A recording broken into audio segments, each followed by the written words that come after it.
Kickstarter has proven itself to be an exciting tool for gamers disenchanted with the content being pushed out by major publishers.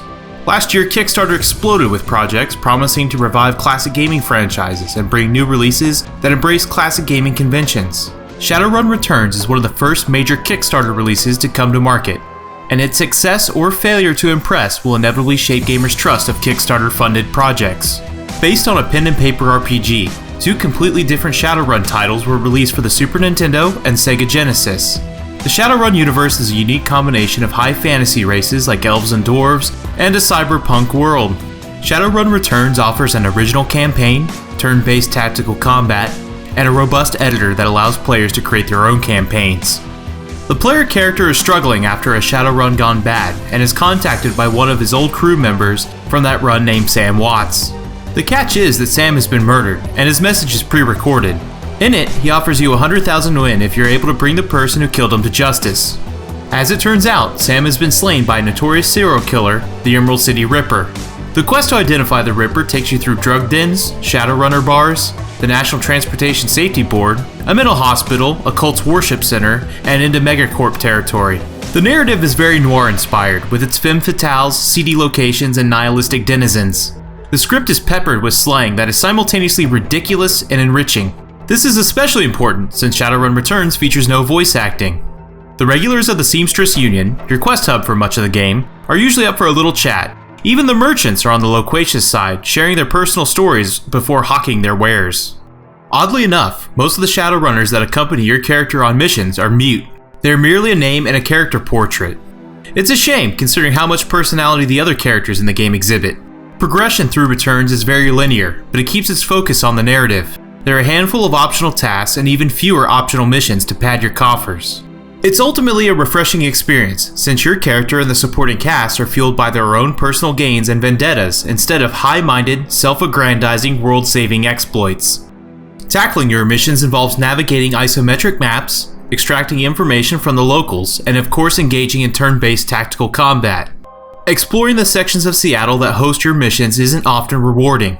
On occasion, you'll run across a grenade or a medkit for taking the trouble to look around before chatting with the next NPC that points your party in the direction of the critical path. Fortunately, Shadowrun Returns often makes finding the way to your next objective engaging by asking you to do some puzzle solving, detective work, and smooth talking.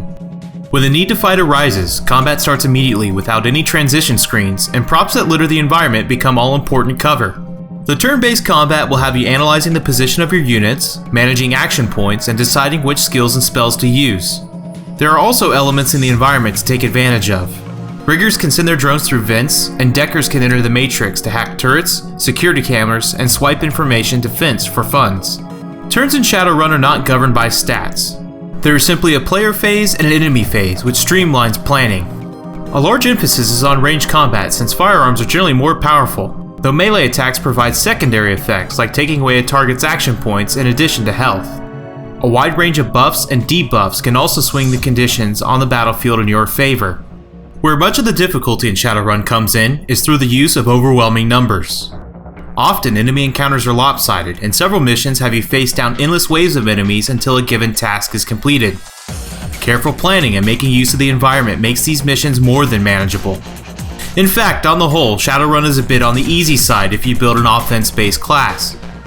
Instead of gaining levels, completing actions earns your character karma.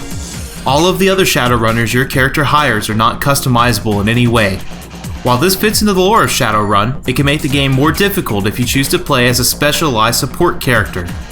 It will take the average player somewhere in the neighborhood of 10 to 12 hours to see the conclusion of the Dead Man's Switch campaign. And another campaign is due in January. A robust editor allows you to create your own campaigns, and of course it's easy to download the campaigns of others with Steam Workshop support. The futuristic Seattle rendered in Shadowrun Returns is quintessential cyberpunk, with hand-painted interiors and cityscapes. The hand-painted aesthetic is very attractive and distinct, and most of your surroundings are packed with details. Most everything not associated with the megacorporations is dingy, filthy, and bathed in neon light. Unfortunately, some of the milieu can feel lifeless since there are few animated assets present. A few particle effects would have gone a long way toward making the streets of Seattle much less static. Characters are very minimalistic and their animations are modest.